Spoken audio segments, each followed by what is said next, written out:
Hello, magandang araw sa inyong lahat. Aha.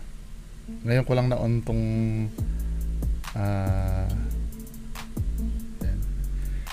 Magandang araw. Magbabasa tayo ng comments, no? At dito ako kukuha ng i-content ko ngayon. So ito yung mga comments na babasahin natin. Most of it galing sa ano natin kagabi, yung vinlog natin kagabi. So dito mga kababayan ko, ang mga nag-comment si Robert Quinto, hello. Parang ngayon ko lang na nalalaman itong mga si Boy Tusok, hello Boy Tusok. Batang Yagit, JR Manabat, hello po sir. Rambo, Team Lugo Bikers, Ma'am Herminia Yamazaki, si Forge Spy, sabi ni Forge Spy, Kuya Bungs, naalala ko tuloy nung last 2021, paniwalang-paniwala kami sa mga vlog nila Kuya Red and Donsky. Pucha, yung mga engkanto ko no or duwende, yun pala puro scripted.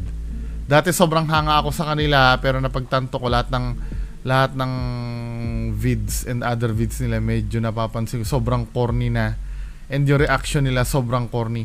Ganito naman talaga nagwo-work ang ganito naman talaga nagwo-work ang isip ng tao. Kahit wala ako, 'di ba? Kahit wala ako mga kababayan ko. Darating at darating talaga ang time na makakahalata kayo diyan. 'Di ba? Para saan pa yung ginagawa ko kahit wala ako? Para ang video ko hindi para sa mga taong kasalukuyang naniniwala pa diyan. Ang video ko para sa mga taong may potential. Yung hindi pa kilala si Donsky, din mapapanood si Donsky.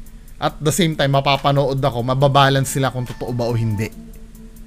'Di ba? Maybe may mga pangilan-ngilan na maaari kong magising, pero hindi na ako umaasa doon eh. Kasi most of them kasi pagka nag-invest na sila ng feeling sa sa isang ghost hunter, paninindigan na lang nila 'yan. 'Di ba? Paninindigan na lang nila 'yan na totoo. Parang ganito lang 'yan eh. 'Di ba? Kung ano yung napaniwalaan mo na, kaya halimbawa sa religion although wala naman akong babanggitin. Kahit pa mag-pinpoint ka dun sa mali do sa religion na pinaniwalaan mo na, i-insist mo na lang talaga na igalang 'yun. Same as this one pero kung nakikita natin ba't ko igagalang yung mali dito? 'Di ba? Do sa religion pa pwede ko pang bigyan ng ng katwiran eh. Kung halimbawa kung ang paniniwala nila kasi yung religion kasi based on based on interpretations yun eh. At ang interpretation kasi subjective 'yon.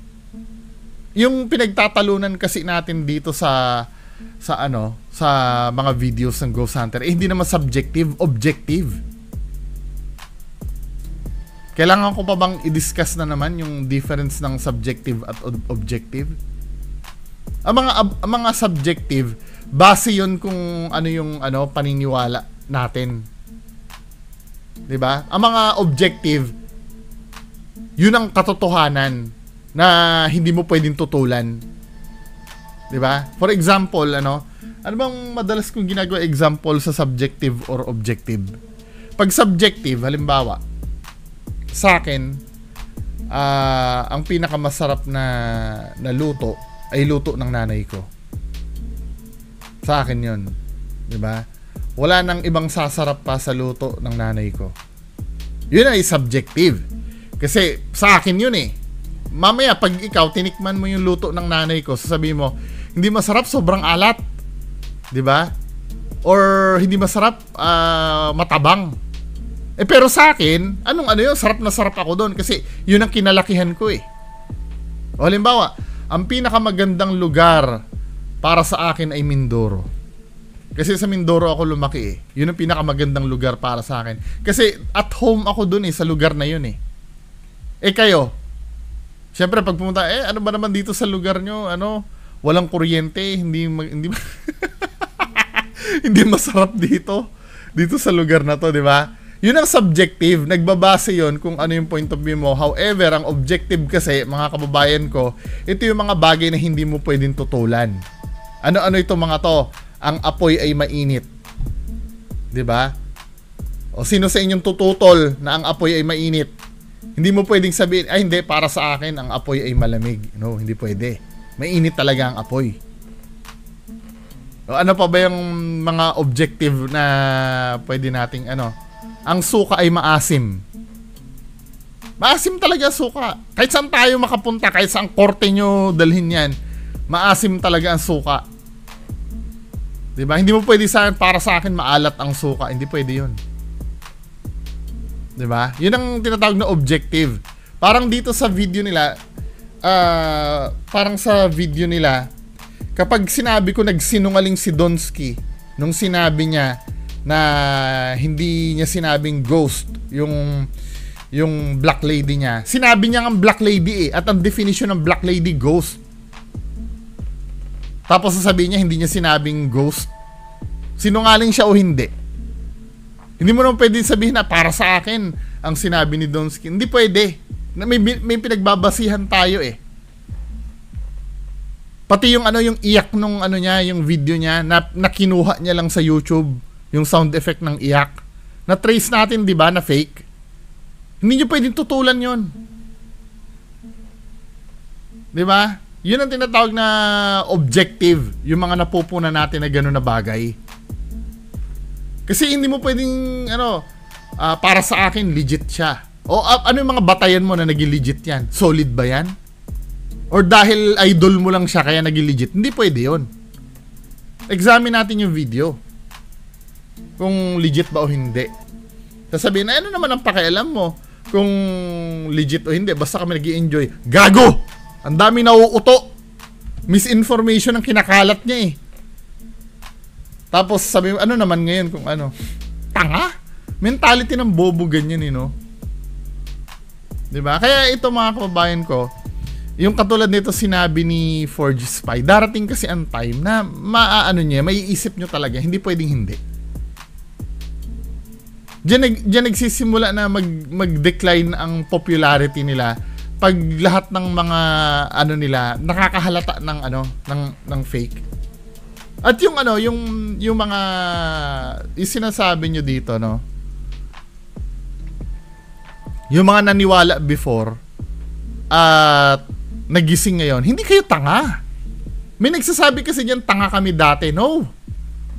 Naloko lang kayo dati. Alam nyo kung ano yung tanga? Yung tao na ipinakita mo na lahat na fake, paninindigan pa rin at pangangatwiranan pa rin na ipagtanggol yung idol nila. Yun ang mga tanga. Pero kayo mga halimbawa, naloko lang naman kayo. Sino ba sa atin na hindi naloko? Kahit ako nung bata ako, naloko ako na totoo si Santa Claus eh. Naniwala ako eh. Nung bata ako. Naniwala din ako nung bata ako na totoo ang wrestling. 'Di ba? Nakipagsuntukan pa ako noon. Nilabang ko talaga na totoo yung wrestling dati noon. 'Di ba? Sino ba sa atin na hindi naloko? Wala mga ano ba kayo diyan? Mga perfecto ba kayo diyan? Yes. 'Di ba? Sasabihin ko, hindi naman tayo perfecto eh. May kasi katulad ng sinasabi ko kasi may nagsasabi niyan, ikaw ba bungo perfecto ka? Hindi ako perfecto. 'Di ba? Ang dami kong ginawang kasalanan, maniwala ka sa akin. Sobrang dami. Baka mamaya nga pagka talagang tiningnan mo yung mga kasalanan ko, maging anghel pa yung mga ghost hunter mo eh. Kumpara sa mga ginawa kong kasalanan eh. Pero ang pinag-uusapan dito, hindi yung pagiging perfect eh. Yung pagiging peke ng video nila. Wala namang kinalaman yung pagiging perfecto dun eh. Kapag sinabi ko mali yung video nila, mali naman eh. Anong gagawin natin dun? Dahil ba ako ay hindi perfecto? Palulusutin ko na yung panluloko nila? Hindi. 'Di ba? Okay lang sana kung ang niloloko lang nila, kapatid nila, or yung hindi naman naka-public. 'Di ba? Niloloko niya lang yung kapitbahay niya. Wala akong pakialam doon. Kung isang tao lang yung naloloko, o yung, kapitbahay niya lang, or kung sinong kakilala niya. Pero kung ang naloloko ay libo-libo na nanonood sa video niya, kailangan may magsalita. Di ba? Dahil kung i-apply natin na kung perfecto ka ba, eh di sana wala ng mga judge sa mga korte. Kasi yung hurado sa korte, hindi naman perfect yun eh. Hindi naman siya perfect na tao. I'm so sure may kasalanan din yun sa buhay niya. Yung mga judge sa korte. Pero naghahatol sila. Anong hinahatol nila? Base dun sa mga evidence na nakita nila dun sa kasong hinahandle nila. Labas dun yung personal nilang buhay. Diba? Eh, itong pinopromote ko na to, sasabihin nyo naman, di ka naman horado, ba't mo hinahatulan? Nagpo-promote ako ng paggamit ng common sense. Kasi itong mga bagay na to, diba, yung sinasabi na, hindi ako mapanghusga, diba? Huwag tayo manghusga. Hindi ko hinuhusgahan yung pagkatao ng idol nyo. Ang hinuhusgahan ko yung video na pinakita sa atin.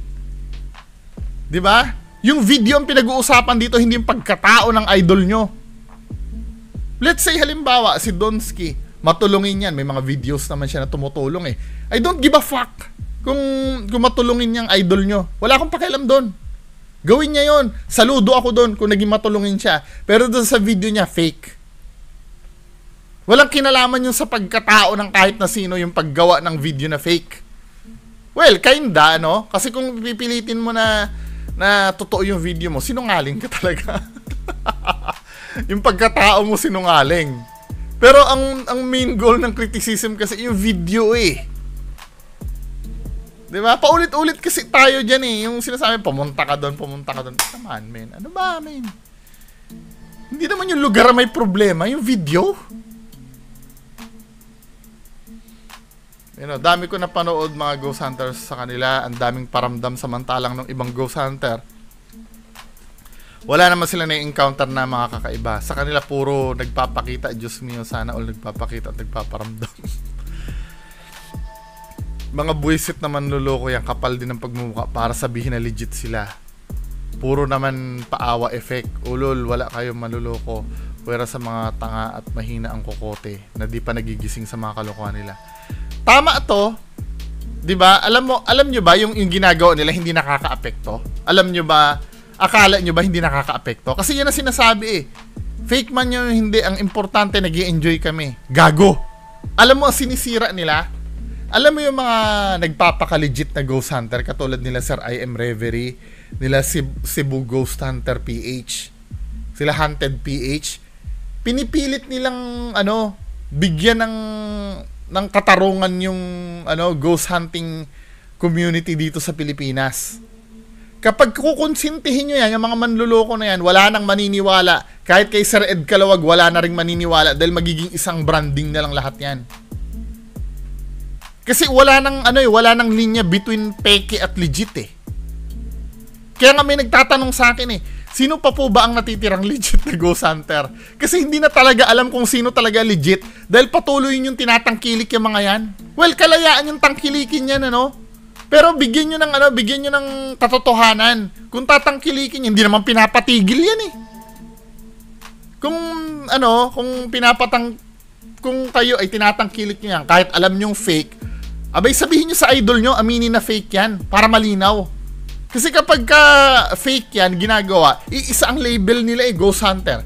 Ghost Hunter si Donsky. Ghost Hunter din si I.M. Reverie. Si I.M. Reverie, nangangamoting kumuha ng evidence.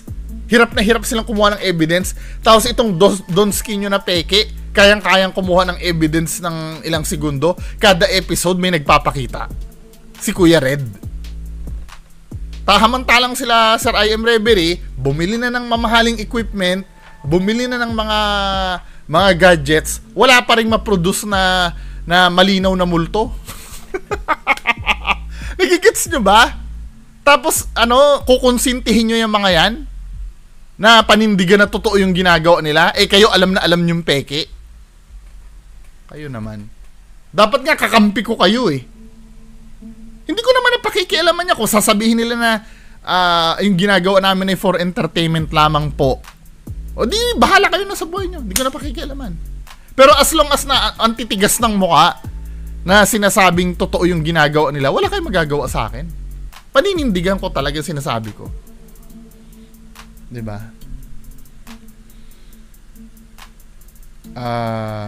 Sir Joanna, ay Ma'am Joanna Janly Lumanas. Hello po. Ma'am Eunice, hello. Sabi gano'n ni Sir Romel De Castro, silhouette gusto niya sabihin, hindi niya lang mabanggit na ayos, kaya slow. Pero kung hindi niya mabanggit yon, bago mo banggitin ng isang bagay, dapat alamin mo talaga eh. Ako naranasan ko, hindi ako perpekto ha, naranasan kong magkamali yan ng isang bagay. Na ano ba yung term na sinasabi ko dati, no, na akala ko yun, pero mali pala. Ano naging cause nun? Lumitaw na misleading ako. 'Di ba? Nagkalat ako ng maling information. Nangyari na sa akin once 'yan. Nakalimutan ko kung anong word yun eh. May sinasabi ako before na akala ko yun. Pero hindi pala. Kaya para sa akin, bago ka dumaldal sa 200,000 mong subscribers, dapat alam mo talaga yung sinasabi mo. Responsibility mo yan bilang influencer. Hindi mo afford na magkamali. Hindi ko sinasabi na maging perfect ka.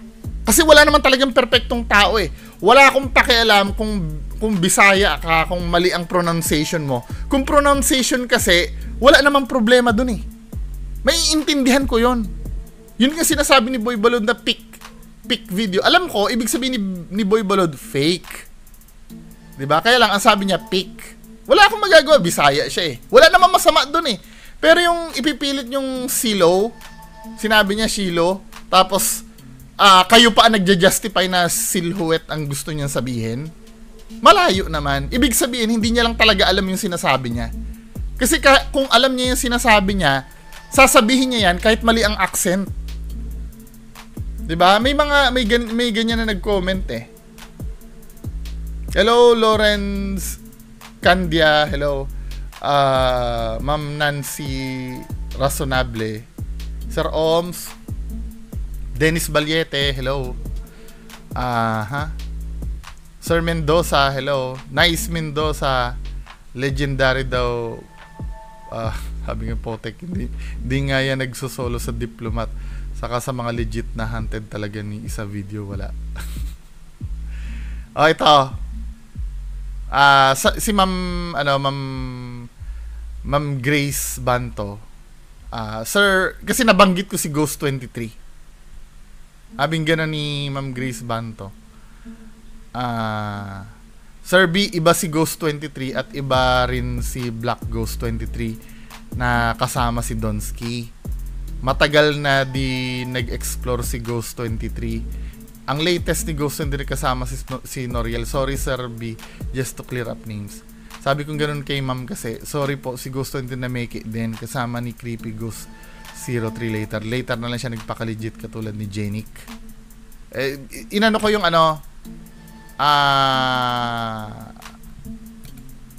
inano ko yung video. Ito yung Ma'am Grace, no. Wag po sana po kayo magalit sa akin.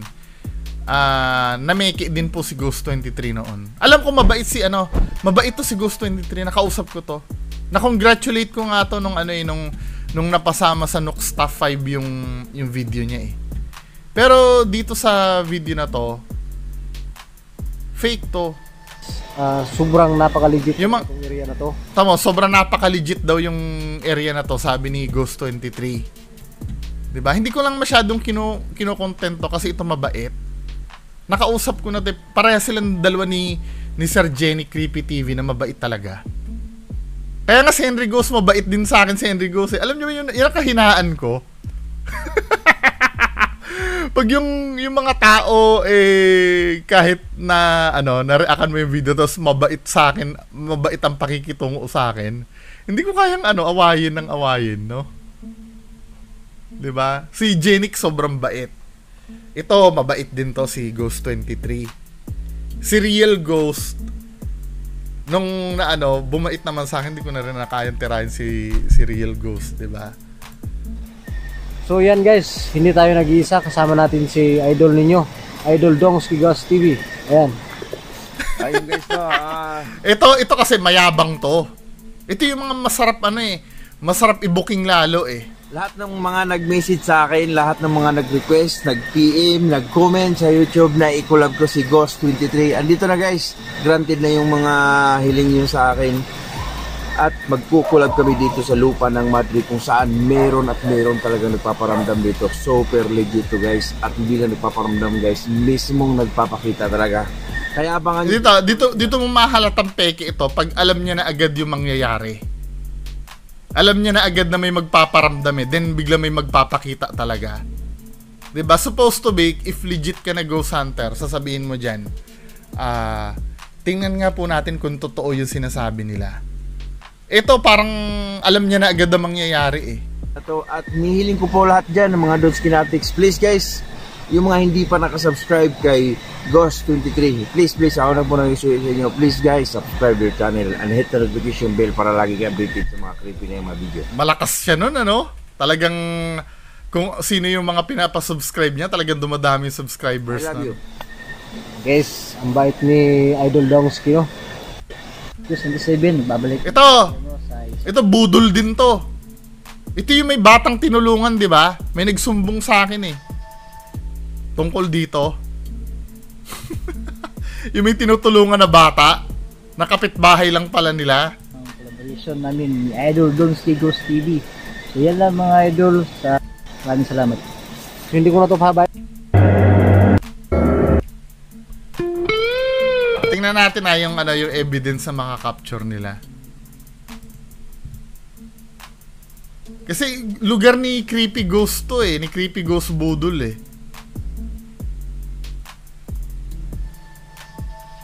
Saan ba yung dito? Yung oh my god nyo dito.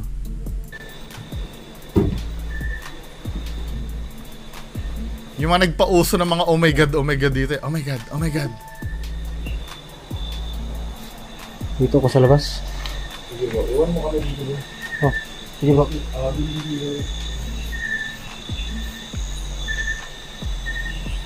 Sa recap na lang tayo dito sa recap.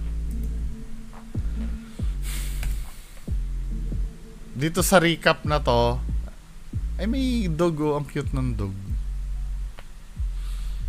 May papakita dito na ano ba papakita dito? Ghost23. Ayan fake na fake to yung ganyan Ay sorry, hindi nyo pala nakikita. Ayan yung nagpakita na ganyan. Fake yan diba? Yung ganyan, bakit hindi nyo tiningnan? Gumawa na rin ng fake to. Kahit saan tayo, kahit mabait sa akin si Ghost23, kahit saan tayo pumunta, gumawa na ng peke ito before. Maybe ngayon nagpapaka-legit sila, pero you can't deny the fact na fake ang nagkaroon siya ng video na fake. Kasama niya nga si Creepy Ghost Creepy Ghost 03, yung gumawa ng Nida. Ayaw ko kung ba't wala na yung ni Creepy Ghost, yung video. Ayan may collaboration silang dalawa. Batang Engkanto. Hala! Ayan fake yan Hala! Sila nila Ghost Bumps. Bro! Ano sa mga bro? Bata bro! Ito kilalang notorious to si Creepy Ghost na manghingi ng pera sa mga pati yung kapatid niya, si anong name ng kapatid nito? Si Creepy Megs. Nang hingi ng ng pambayad sa motor. Dami nagsumbong sa akin tungkol dito. Fake to. 'Di ba? Isa ito sa gumagamit ng Shopee mask din na nakakulab ni Nandito si Ghost23. Ito si Ghost Bumps, peke din to. Bakit nandito siya?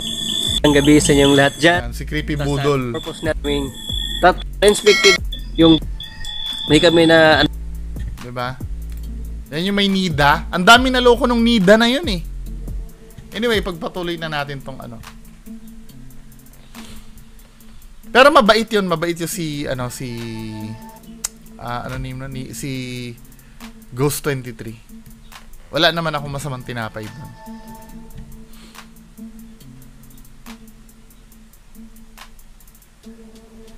Sabi nga, bakit kay Sir Ed siya nagre-react at galit na galit? Dinebunk niya lang naman yung pinaggagawa niya. Ang kailangan ma-explain niya na maayos. Sabi ni Jergen Seryosa.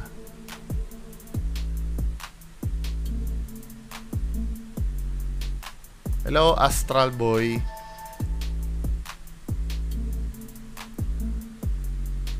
Sabi ni Sir Henry Maxino, dati pinanood ko din sila. Tinamad na ako kasi mula nung mag-away-away sila dahil sa sponsor, yun, nagsiraan na sila. Daming involved doon na Ghost Hunter. Binura na yata nila yung mga video na nagsasagutan sila sa live nun. Mekus, hello. Sabi ni Ma'am Brenda Davila, yung balbal o wakwak, nako predator yon, hindi ka palalampasin nun. Bakit ang galawan na nakaitim na nananakot lang? Exactly! Yung naglalakad na naglalakad na nakaitim, 'di ba? Bakit nga naman ganun lang yung galawan nun? Parang nananakot. Tama 'to sinabi ni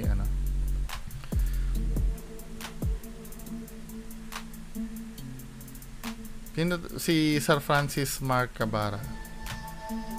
Bisaya yung sinasabi ko nito. Hello, Kigs TV.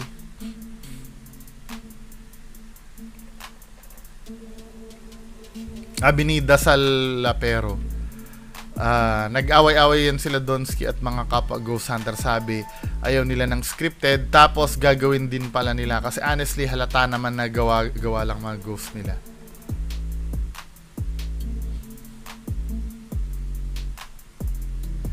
Hello, Deadpool. Nakita ko to si Deadpool, saan ba to? Saan ko ba nakita to si Deadpool na live? Na nagko-comment. Hello, Joe Average. Tapos ito naman si Ma'am Maribel Garbo, daldal ka lang. Wala nang ibang masabi, no? Daldal. Malamang, reactionist ako. Anong gusto mong gawin ko dito? Sumayaw?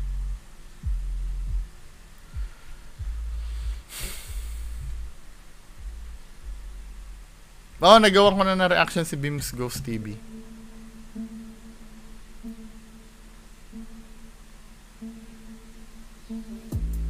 Sabi ni Park Yojin, may K-pop tayo dito Obvious naman na fake yun kay Donsky. May Black Lady bang may paa? Well, totoo naman na may Black Lady, pero dapat nakalutang lang yun. Hindi yung may paa. Sabi ni Sir Ed Kalawag, okay lang na maging skeptical ka sa kanya. Kasi nga, nagigets naman ni Sir Ed ang nararamdaman mo kasi siya mismo nakaranas din siya. Pero tinanggap pa rin niya yung meron siya sa kanya, which is may kapangyarihan. Although maraming nag-doubt kung totoo ba siya or hindi. Nasa sa inyo na yun kung maniniwala kayo hindi.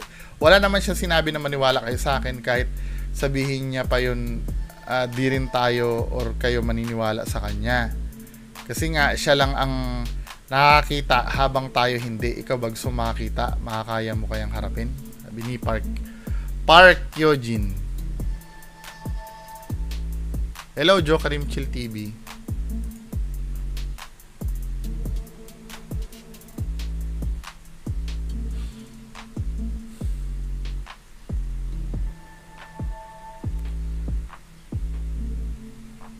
Ma'am Nimpa Bartolome, hello. Sabi ni Arnold Mapola, mag-jowa daw si Donsky at Boy Balon. Hello, Pescaw Seco. Hello, from Isabela Basilan.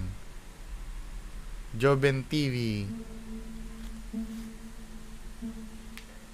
Hello, Cecilio Mojado.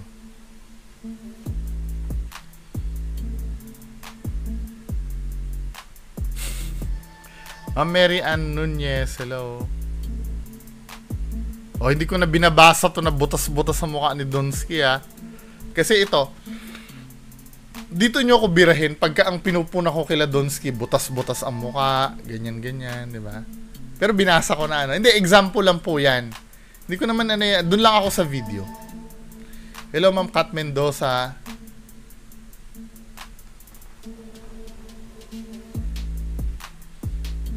Ang balbal at wakwak magkaiba. Napansin ko rin yan. Sinabi niya parehas ang balbal at wakwak parehas Yoti, hello. Ang balbal hindi ano. Sabi ni Pepper and Kulit, ang balbal hindi kwak-kwak, kundi isang uri ng aswang na kumakain ng patay at saan niya kinuha. Si Donsky pinagsasabi. Hello DJ.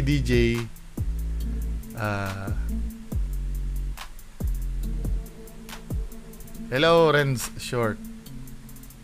Menopause, hello. Sabing gano'n ni JBT Vlogs.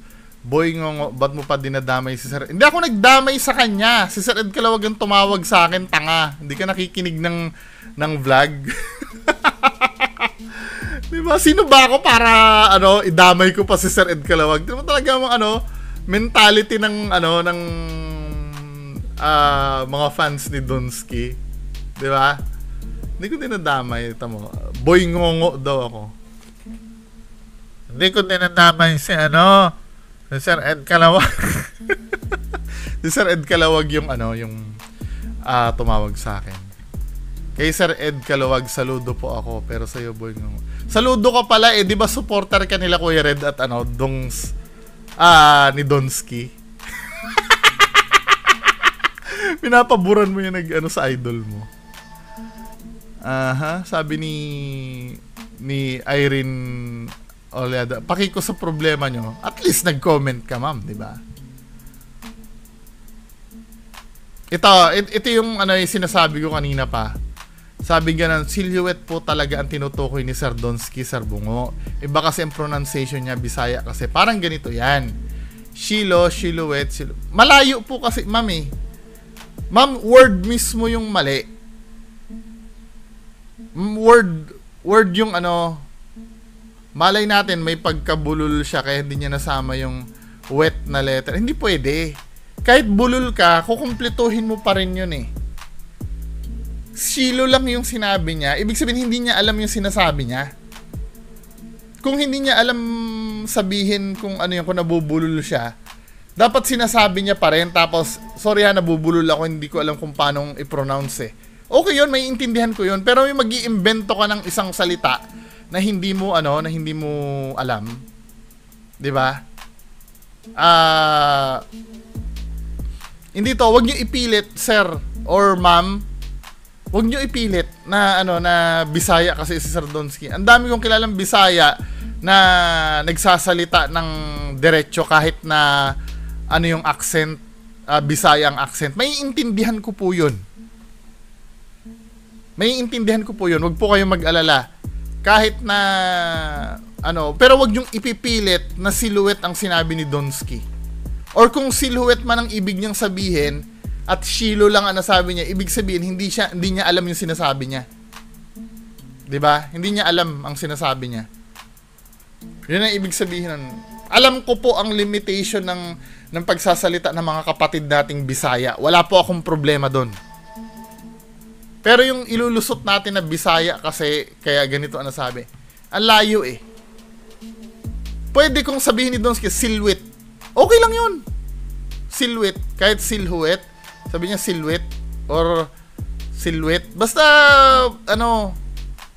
katulad ng sinabi ni Chad Alonso, mag-agree pa ako sa Bisaya kung silhouette ang nasabi niya kesa shilo. Diba? Hindi, yun.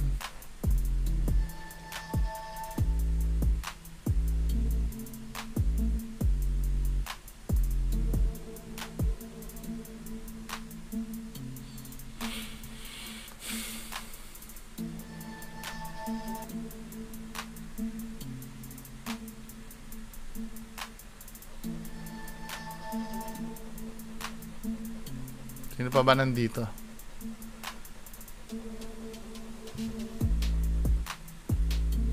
Yun dito sa mga may bandang Del Carmen sa Wawa, si Bagat.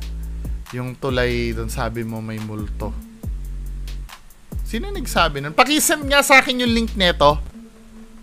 Yung hindi, ganito yung pagsabi niya sa mga lugar, to para maintindihan nyo Pag may sinabi siyang sa may lugar na sinasabi niyang haunted, okay lang yun. Pero yung halimbawa, pagpunta niya doon sa lugar, gumawa siya ng peking white lady doon, yun ang mali. Kasi may mga lugar naman talagang haunted. Parang ganito, ano ba yung sikat na na lugar na haunted? Villa Epipania, 'di ba? Yung Villa Epipania, sikat 'yon na haunted talaga. Kahit fake ghost hunter ang magsabi na yung Villa Epipania haunted, katanggap-tanggap pa rin yun dahil talagang haunted ng Villa Epipania. However, halimbawa kung ang ginawa mo, pumunta ka sa Villa Epipania, nagdala ka ng peking white lady at binidyohan mo, sinabi mong white lady yon, peke yung video. Pero yung lugar, hindi. Magigets nyo? Wala naman talaga sa lugar ang problema eh. Pwede naman talagang haunted yung isang lugar. Kaya lang, kung pepekein mo yung pagpaparamdam doon, peke pa rin yun. Kaya kahit kailan hindi ko naiintindihan yung sinasabi na puntahan mo ngayon kung talagang matapang ka, kung talagang fake. Hindi naman lugar yung may problema eh. Yung video. Ano ba? Sabi nga na nitong bugok na Vincent de Los Santos na to, wala ka ding magawa kundi manira. Wala kang makain kaya gusto kumain ng views. Hindi naman nila pinakikialaman. Same logic, hindi naman din kita pinakikialaman, ba't pinakikialaman mo ko? Kaya lang, naiintindihan ko to kasi nga nasa public yung video ko. Dapat sila naiintindihan din nila yung sinasabi ko.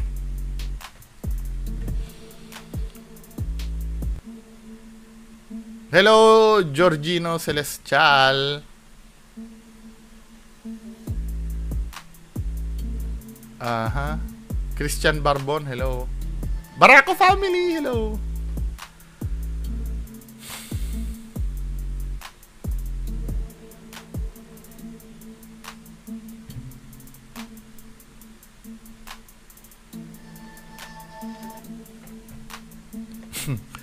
Sabi ni June Imperial, ako sir buong may third eye, nakikita ko, nararamdam ko mga panluloko nila. Hello Ma'am Lourdes Ambrosio.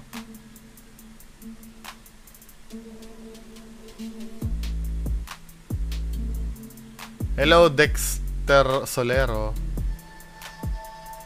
Joe Mac, hello. That guy reactor, I don't think pwede yun. Third eye is used kung sa actual happening. How could he say na he can use his third eye sa video? My sister-in-law and a friend of my sister have this so-called third eye. Kung minsan iniiwasan nila kung pwede. Kasi merong consequence, physically humihina sila. Yun nga ang kaya lang napapansin ko, di ba? Tinanong ko yan kay Maestro Ozzy eh. Kay Maestro Ozzy. Kay Sir Ed Calawag eh. Kaya lang napapansin ko kay Sir Ed Calawag, naninimbang siya. Kasi kapag nagsalita siya kay Maestro Ozzy, kasi maestro na yun eh. Deklarasyon niya eh. Baka mamaya mawala ng credibility si Maestro Ozzy. Diba? Medyo nanimbang si Sir Ed Calawag, pero pinanindigan ni Sir Ed Calawag yung opinion niya.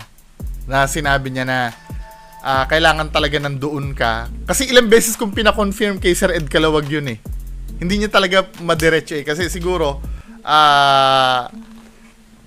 alam niya siguro yung karir ni Maestro Ozzy. Pero alam nyo na, di ba? Unang-una, hindi ko naman nasabi kay Sir Ed Calawag na ang nire-react ni Maestro Ozzy doon si Bimbi na peke. Di ba? Sabi gano'n ni Melchor Dumuran. Bungo, tandaan mo, darating ang karma mo kasama pamilya mo. Walang ginagawa sa iyo mga ghost hunter. Gago din eh, no? Di ba? Ito yung nakakabuisit eh. Kasama daw ang pamilya ko. Bakit ako magkakaroon ng karma? Sa ginagawa ko sa mga ghost hunters. Hindi, actually, pwede kong tanggapin yan. Magkakakarma ako. Kaya lang, when you say karma, it's either positive or negative yan eh. Kapag ka maganda yung ginawa mo, positive karma yung babalik sa'yo. Kapag ka, pangit ang ginawa mo, bad karma yung babalik sa'yo. Pangit ba ang ginagawa ko? Pag ini-expose ko yung panluloko ng mga ghost hunters? Sabihin nyo. At yung mga ghost hunters nyo ba, maganda ba ang ginagawa nyo sa kapwa natin? Tingnan mo kung gaano kabobo yung mga yung mga supporter ng mga na mga ghost hunter. O makamamaya nga itong Melchor Dumura na to, ghost hunter to eh. Ang tanga lang Napakatanga talaga. Sorry pero sobrang tanga. Hello, Ma'am Marian Joy Esperanza.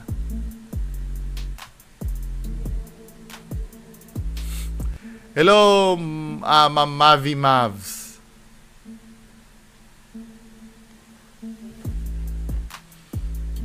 Gamia Joban, hello po.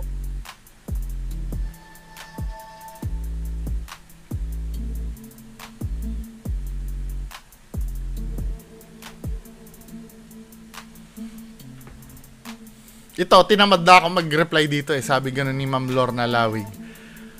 Huwag kang manlait ng kapwa mo, hunter. Kapwa ko daw, hunter. Kailan ba ako naging hunter? Pero kaming supporter ni 88, solid kami. Sa mga team linyo, sila ay hindi manluloko. Sige, hindi naman nuloko si 88.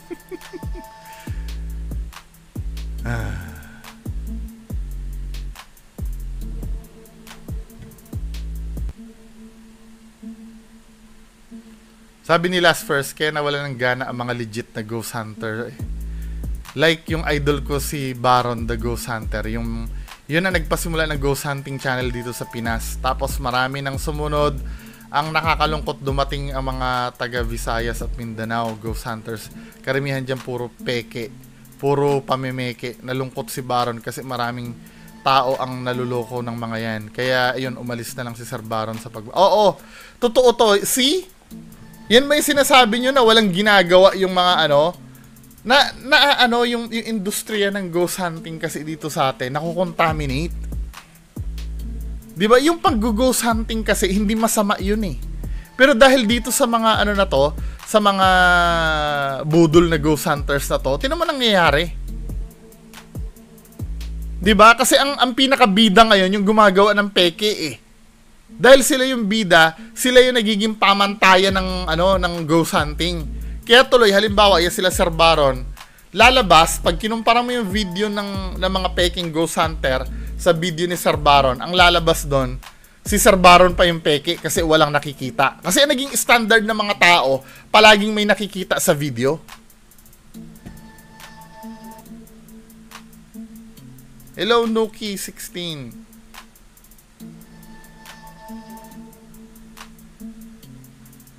Hello, Dunya. Boku Zombie. Hello po. J. Ocampo. Fun. Hello. So, wala na. Yun na lang po muna siguro, 42 minutes na So, maraming salamat po sa nanood. Bye-bye! Gumising ka, ito na ang oras para lumaban. Huwag kang umatras pag nasa katwiran. Panatilihing bukas ang isipan, katotohanan ng ating sandigan. Sa kadiliman